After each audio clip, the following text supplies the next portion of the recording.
Shri Venkateswara gold తాకట్టులో ఉన్న మీ బంగారాన్ని విడిపించి కొనబడును.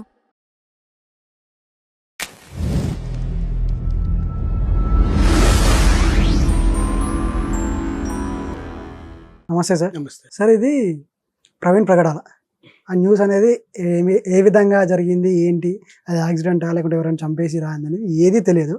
అది అలా ఉండగానే రీసెంట్గా మన పాస్టర్ అజయ్ బాబు గారిని కిడ్నాప్ చేశారని చెప్పేసి వార్త వచ్చింది. దాని తర్వాత మళ్ళీ అరెస్ట్ అయ్యారనేసి చెప్పారు. అసలు ఏంటి, ఆయన అరెస్ట్ అయ్యాడా లేకుంటే కిడ్నాప్ అయ్యాడా ఏంటి?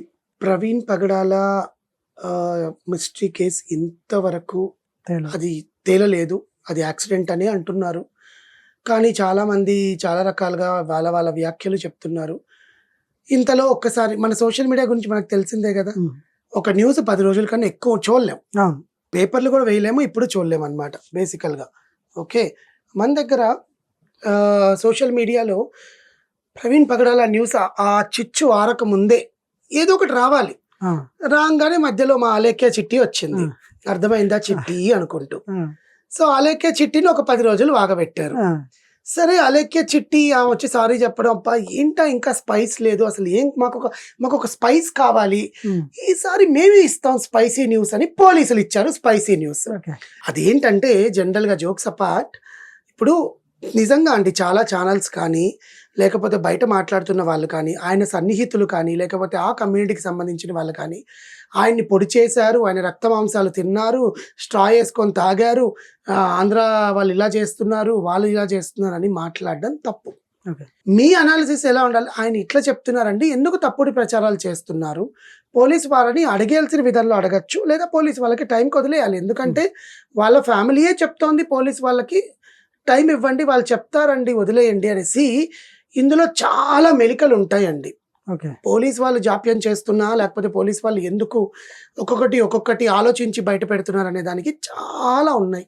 ఎందుకో చెప్పను, because when something is going to happen, ఇది ఒకవేళ బయట పడితే ఏదైనా జరుగుతుంది అని ఆలోచిస్తున్నప్పుడు ఒక ప్రాణం పోవడం మేల 100 ప్రాణాలు పోవడం మేల అన్నది ఆలోచిస్తారు. అది రాజుల కాలం నుంచి ఉండేది, రాజు నీతి అలాగే ఉంటుంది. ఓకే, కానీ నేను అనేది ఏంటంటే, ఇప్పుడు ఇతని ప్రాణం పోవడం మంచిదే అని అనట్లేదు నేను, కానీ ఎలా పోయిందనే రీజన్ వాళ్ళ ఫ్యామిలీకి వాళ్ళు ఎట్లయినా ఇస్తారు. సో కానీ వాళ్ళ గురించి చెడుగా ప్రచారం చేసే వాళ్ళు, వాళ్ళ గురించి ఆ పోలీసుల గురించి కానీ ఆంధ్ర ప్రభుత్వం గురించి కానీ వేరే కమ్యూనిటీ వాళ్ళని కానీ దుమ్మెత్తి పోసే వాళ్ళని ఈ పోలీసులు ప్రక్షాళన పట్టడం మొదలు పెట్టారు. రాజమండ్రిలో మహేష్ అనే అతన్ని కూడా అదుపులో తీసుకున్నారు కదా. ఇప్పుడు ఖమ్మంలో ఒక అతన్ని అరెస్ట్ చేశారనమాట. అతన్ని కూడా ఇట్లా తప్పుడు ప్రచారం చేస్తున్నందుకు విచారానికి తీసుకొని వెళ్ళి విచారిస్తామని చెప్పుకొని రిమాండ్కి తరలించారు అతన్ని చర్లపల్లి జైల్లో. నిజంగా ఒక మాట, ఇప్పుడు తప్పుడు ప్రచారం చేస్తున్నా లేకుంటే మాట్లాడమేనండి. ఇప్పుడు తిట్టడం, ఇప్పుడు ఈ అబ్బాయి ఇట్లా చేశాడని నేను అనడం, నువ్వు ఇలా చేసావని నేను అనడం. ఇప్పుడు నువ్వు చేసావో లేదో ప్రూవ్ అయితే కదా నువ్వు అనాలి. ముందే ఎందుకు కంక్లూజన్కి రావడము? మీకు అర్థమవుతుంది? ముందే ఎందుకు కంక్లూజన్కి రావడం? కంక్లూజన్కి వస్తే ఏం చేస్తారు అది. అందుకని చెప్పి పోలీసులు అతన్ని అరెస్ట్ చేసి రిమాండ్కి పంపించారు. చూద్దాం ఏం జరుగుతుందో అని. సరే, ఇప్పుడు అజయ్ బాబు గారు వచ్చేసి మాట్లాడింది ఏంటంటే, అక్కడ కొన్ని రక్తం మరకలు ఉన్నాయి, ఒక కర్ర మీద ఇది రక్తం మరకలు ఉన్నాయి, ఆయన బాడీ మీద వచ్చేసి ఫుట్ ప్రింట్ ఉంది అని చెప్పేసి ఇవే మాట్లాడాడు. ఇవి మాట్లాడడం తప్పంటారా? అంటే మాకు న్యాయం చేయండి, ఇవన్నీ ఈ విధంగా ఉన్నాయని చెప్పేసి విధానం కూడా ఉంటదిగా. సో అదే విధంగా మాట్లాడారు కదా. అదే విధంగా ఇక్కడ మాట్లాడాడు. ఎలా మాట్లాడాడు? ఆయన నిందిస్తున్నాడు, హత్యకు మీరు ఆత్మహత్యగా యాక్సిడెంట్గా క్రియేట్ చేస్తున్నారు, ఏమి హిందువులని అదే అని చెప్పి డైరెక్ట్గా నాకు హిందూ కమ్యూనిటీలోనే మాట్లాడాడు. ఇప్పుడు నేను మాట్లాడానండి చాలా ఇంటర్వ్యూస్లో. నేను కూడా ఏం చెప్పాను, అక్కడ మరకలు ఇవన్నీ ఉన్నాయి కదండి, ఇది ఎట్లా యాక్సిడెంట్ అవుతుంది, యాక్సిడెంట్ అవ్వడానికి ఏదైనా ఉంది కదా అనేది నేను కూడా వ్యక్తపరిచాను, నా అభిప్రాయాన్ని వ్యక్తపరిచాను. నా అభిప్రాయాన్ని నిజం చేయండి అని చెప్పి నేను రుద్దట్లా. ఆయన కూడా నిజం చేయమని చెప్పాలి. అక్కడ ఆయన రుద్దాడు కాబట్టి ఆయన అరెస్ట్ చేశారు. మీకు అర్థమవుతుందా? ఆయన మనుషుల్ని దూషించడంలో స్టార్ట్ చేశారు. ఒక పాస్టర్ దూషిస్తారు ఒక మనిషిని. ఇప్పుడు తోటి పాస్టర్ చనిపోయినప్పుడు మీకు నిజం కావాలా, మీరు మనుషుల్ని దూషించాలా? నిజం కావాలి కదా. ఒక పాస్టర్ కాకుండా ఒక పర్సన్ చనిపోయినప్పుడు నిజమే కావాలి. నిజం కావాలంటే నిలకడ మీద తెలుస్తుందని వెయిట్ చేయాలి కదా మనం కూడా. వాళ్ళు కూడా అదే చెప్తున్నారు కదా, క్లోజ్ చేయలేదు కదా కేసు అయితే.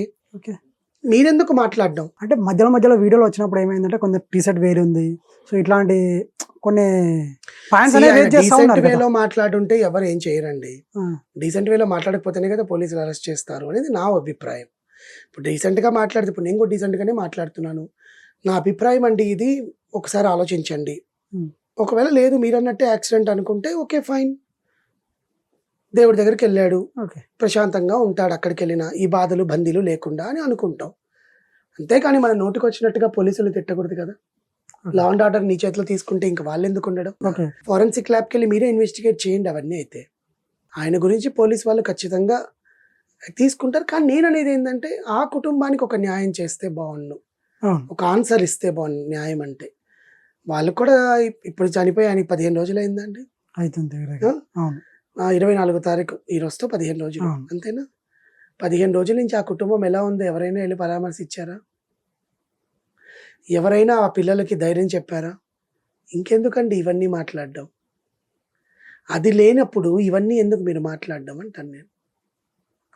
సో పాస్టర్ ప్రవీణ్ గారు ఆయన కాలం చెందినప్పటి నుంచి దాని మీద చాలా మాట్లాడుతున్నారు. నేను కూడా నా అనాలిసిస్ చాలాసార్లు చెప్పాను. నేను తగ్గించాను. ఎందుకంటే మనం ఎంత మాట్లాడుకున్నా కూడా ముసుగులో గుద్దులాట్లాగే ఉంటుంది కానీ వాళ్ళు బయటకు వచ్చి చెప్పేదాకా మనం ఏమీ అవును. మాట్లాడలేము. అవును. సో అందుకని నన్ను కూడా చాలా మంది మీరు చెప్పండి సార్ ఇప్పుడు ఇది వచ్చిందంట కదా, ఈ ట్విస్ట్ బయటకు వచ్చింది, హర్షబాబు గారు ఇలా మాట్లాడుతున్నారు, అజయ్ బాబు గారు ఇలా మాట్లాడుతున్నారు, ఒరిస్సా నుంచి గ్యాంగుని తీసుకొచ్చి చంపించారంట, అవును.